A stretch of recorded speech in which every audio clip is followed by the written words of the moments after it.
that he did in particular? Well, praise the Lord.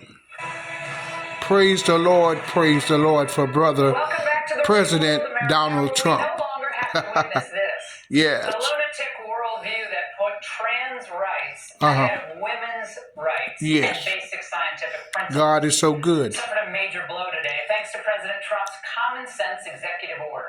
Thank you to Jesus. Putting every school receiving taxpayer dollars on notice that if you let men take over sports teams or invade your locker rooms, you will be investigated for violations of Title IX and risk your federal funding. There will be no federal funding.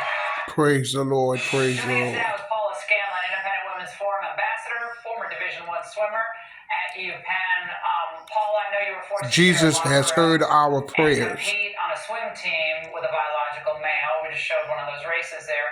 But what did it mean for you to be at that signing today? It looked like an incredible atmosphere with all those women and girls. I loved watching it. I loved it too. It was the greatest day of my life. But what I will say is the fact that we are even here, Laura, is so crazy to me. We have to have a sitting president say, hey, let me sign an executive order that says men do not belong in women's sports. I mean, have we lost our minds that we have to do something like that? So in a way, it was bittersweet to even be there. But again, every single girl in the room that was there experienced this, contributed to this, and we all worked so hard to get this across the finish line. And it was a great day of celebration.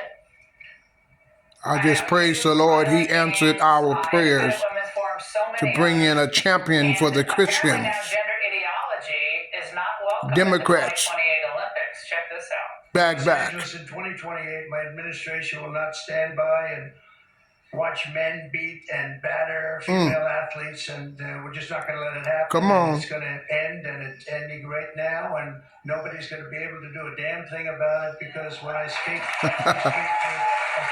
Yes.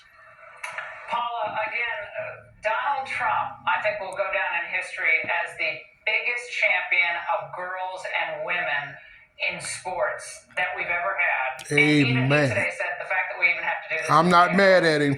But he did it. I'm rejoicing. And enormous pressure. The NCAA caved to the gender crazies.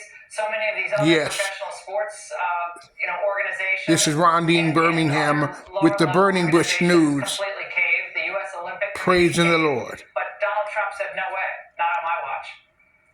Absolutely. I mean, he has done wonderful things for women, which is crazy because the left has tried to paint him as anti-woman, as misogynistic. Well, guess what? A group of women, including young girls, stood behind him today and said, thank you. And every single woman in the room praise the Lord for him to be president. For President and that is something that I think the left Donald is Trump. have a really hard time wrapping their heads around. And honestly, I'm so excited to continue to watch